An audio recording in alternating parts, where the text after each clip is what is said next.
नमस्कार, मी पूनम न्यूजनकडच्या पुणे हायलाइट मध्ये तुमचं मनपूर्वक स्वागत करते। बुलेटिनला सुरुवात करण्याआधी नजर टाकूयात काही महत्त्वाच्या हेडलाईन्सवर।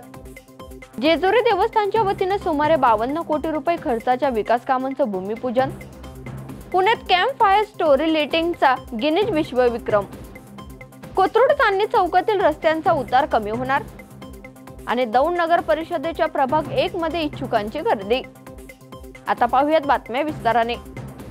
इंदापूर नगर परिषदेच्या पंचवार्षिक निवडणुकीत नगराध्यक्ष पदासाठी राष्ट्रवादी काँग्रेस अजित पवार गटाकडून इंदापूर नगर परिषदेचे माजी उपनगराध्यक्ष भरत शहा यांना उमेदवारी देण्यात आली आहे। भरत शहा यांनी आपल्या असंख्य समर्थकांसह नगराध्यक्ष पदासाठी उमेदवारी अर्ज दाखल केला। भरत शहा यांच्या नगराध्यक्ष पदाच्या उमेदवारीला पुणे जिल्हाध्यक्ष प्रदीप गारटकर यांचा विरोध कायम आहे। त्यामुळे गारटकर यांच्या भूमिकेकडे आता सर्वांचंच लक्ष असणार आहे। निवडणुकीच्या पार्श्वभूमीवर दौंड नगरपालिकेच्या प्रभाग क्रमांक 1 मध्ये सर्वच राजकीय पक्षांकडे इच्छुक उमेदवारांची गर्दी झाल्याचं पाहायला मिळतंय। मात्र राजकीय पक्षांनी बंडखोरीच्या पार्श्वभूमीवर फायनल उमेदवार गुलदस्त्यात ठेवल्याने इच्छुकांमध्ये संभ्रम निर्माण झालाय। मात्र उद्या उमेदवारीचा शेवटचा दिवस असून त्या दृष्टीने इच्छुक कामाला लागल्याचंही पाहायला मिळालंय। महाराष्ट्राचे कुलदैवत असणारे जेजुरीतील श्री मार्तंड देवस्थानच्या वतीने पुण्यश्लोक राजमाता अहिल्यादेवी होळकर बहुउद्देशीय भवन, मल्लासृष्टी प्रकल्प, अन्नदान इमारत व दर्शन मंडप या सुमारे 52 कोटी रुपये खर्चाच्या नियोजित वास्तूंचं भूमिपूजन करण्यात आले। जेजुरी गडाच्या पायथ्याशी ऐतिहासिक होळकर तलावाच्या काठावर सुमारे 1.5 एकर जागेत राजमाता अहिल्यादेवी होळकर बहुउद्देशीय भवन उभारलं जातंय। या पहिल्या टप्प्यात 17 कोटी रुपये खर्चून पौराणिक व ऐतिहासिक वस्तू संग्रहालय, सांस्कृतिक सभागृह, ग्रंथालय, भक्त निवास या कामांचा सहभाग आहे। कोट जय मल्हार श्री मार्तंड देव संस्थानच्या वतीने आज नियोजित अशा बहुउद्देशीय इमारतीचं भूमिपूजन या ठिकाणी संपन्न होत आहे।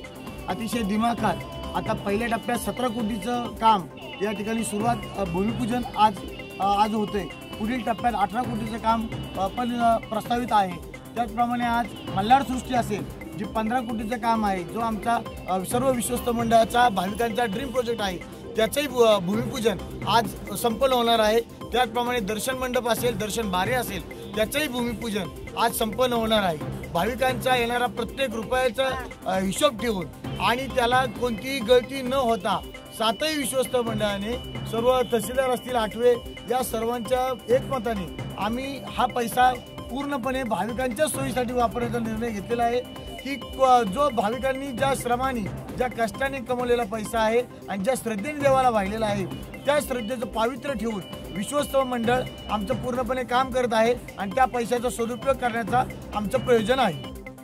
कात्रज येथील मनपा आरोग्य कोठीचे मुकादम पाटोळे साहेब यांच्या पुढाकाराने संतोषनगर डीमार्ट परिसरातील कचरा टाकण्याची जागा पूर्णपणे बदलली आहे। नागरिक रस्त्यावर घरगुती कचरा टाकत असल्याने परिसर अस्वच्छ झाला होता, तर मनपाने सेवक नेमून ही परिस्थिती कायम होती।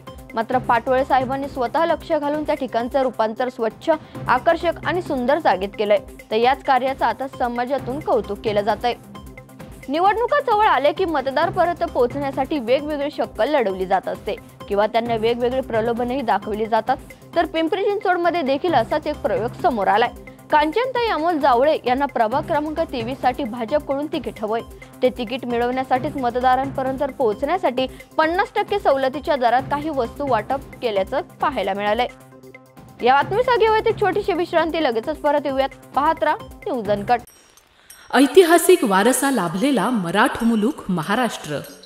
या महाराष्ट्राला विविध रंगी छटा आहेत। साहित्य, कला, पर्यटन, नृत्य, भाषा, संत परंपरा अशा विविधतेने तो नटलेला आहे।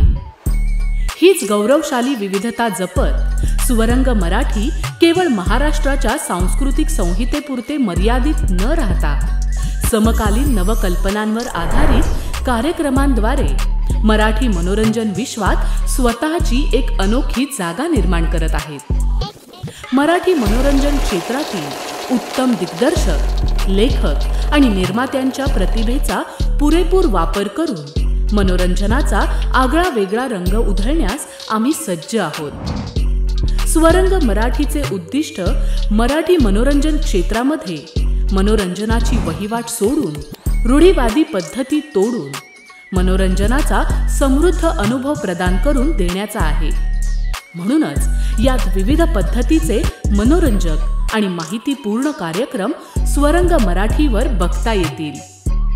शेवटी एकच, धकाधकीच्या जीवनात धांगडधिंगा करण्यापेक्षा बसूया, हसूया, गाऊया, जगूया। नाती गोती श्रावण मोती गावामधले जिवंत रंग, नाती गोती श्रावण मोती गावामधले जिवंत रंग। चला जोडूया, चला पाहूया, जशी संस्कृती तसा स्वरंग। विश्रांतीनंतर तुमचं पुन्हा एकदा स्वागत करते। पाहूयात उर्वरित बातम्या।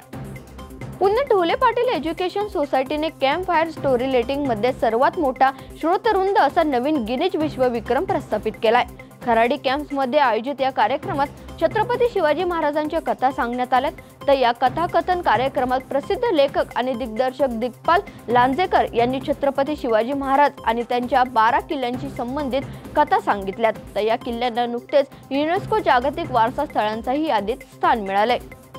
समाजातील सर्व घटकांनी सहकार्य करून पाठिंबा दिला आणि शेठ हिराचंद नेमचंद जैन दिगंबर बोर्डिंगच्या जागेचा वादग्रस्त व्यवहार रद्द झालाय। आता बंद झालेले वसतिगृह आणि खानावळ लवकर सुरू करावी अशी मागणी जैन मुनी आचार्य श्री गुप्ती नंदीजी यांनी व्यक्त केली आहे। तर वसतिगृहातील विद्यार्थ्यांचे बेड, पंखे आणि लाईट्स गायब आहेत। तर याला ट्रस्टी जबाबदार असल्याचे आरोप यावेळी करण्यात आलाय। मिळकत कर थकबाकीदारांकडून थकीत मिळकत कर वसूल करण्यासाठी पुणे महापालिका प्रशासनाने सुरू केलेल्या अभय योजनेत पहिल्याच दिवशी 6,28,00,000 रुपयांची थकबाकी महापालिकेची तिजोरीत जमा झाली आहे। शनिवारी संध्याकाळी 6 वाजेपर्यंत 1,127 थकबाकीदारांनी ही रक्कम भरली आहे। तर महापालिकेला विकास कामे करण्यासाठी निधी उपलब्ध व्हावा यासाठी महापालिकेने अभय योजना सुरू केली आहे। चांदणी चौकापासून बावधनकडे जाणाऱ्या रस्त्यावरील तीव्र उतारामुळे निर्माण होणारे अपघात प्रवण क्षेत्र कमी करण्याचे नियोजन महापालिकेने सुरू केलंय। या रस्त्यावर असलेल्या तीव्र उतारामुळे या परिसरात अनेकदा अपघातांचे प्रकार घडल्याने सुरक्षिततेसाठी हा उतार कमी करण्याचा निर्णय आता पुणे महापालिकेने घेतलाय। त्यासाठी हे काम तातडीने केले जाणार असल्याचं महापालिका प्रशासनाने स्पष्ट केलंय। आयटी कर्मचारी संघटनेने 2,500 मध्यम ते वरिष्ठ कर्मचाऱ्यांना बेकायदेशीरपणे काढून टाकल्याचा आरोप केलाय। तर जबरदस्तीने राजीनामा देणं हे औद्योगिक वाद कायद्याने उल्लंघन असल्याचा दावा केलाय। तर पुण्यातील कामगार आयुक्त कार्यालयाने नॅसेंट इन्फॉर्मेशन टेक्नॉलॉजी एम्प्लॉईज सिनेटने सुरू केलेल्या नोकरी संपुष्टात आणल्यानंतर दाखल केलेल्या अनेक तक्रारींवरून टाटा कन्सल्टी सर्व्हिसेसना समन्स बजावलं असून सरकारी कामगार अधिकाऱ्यांसोबत 18 नोव्हेंबर 2025 रोजी सुनावणी होणार आहे। या बातमीसह पुणे हायलाइट मध्ये ते थांबूयात। पाहत राहा न्यूज अनकट।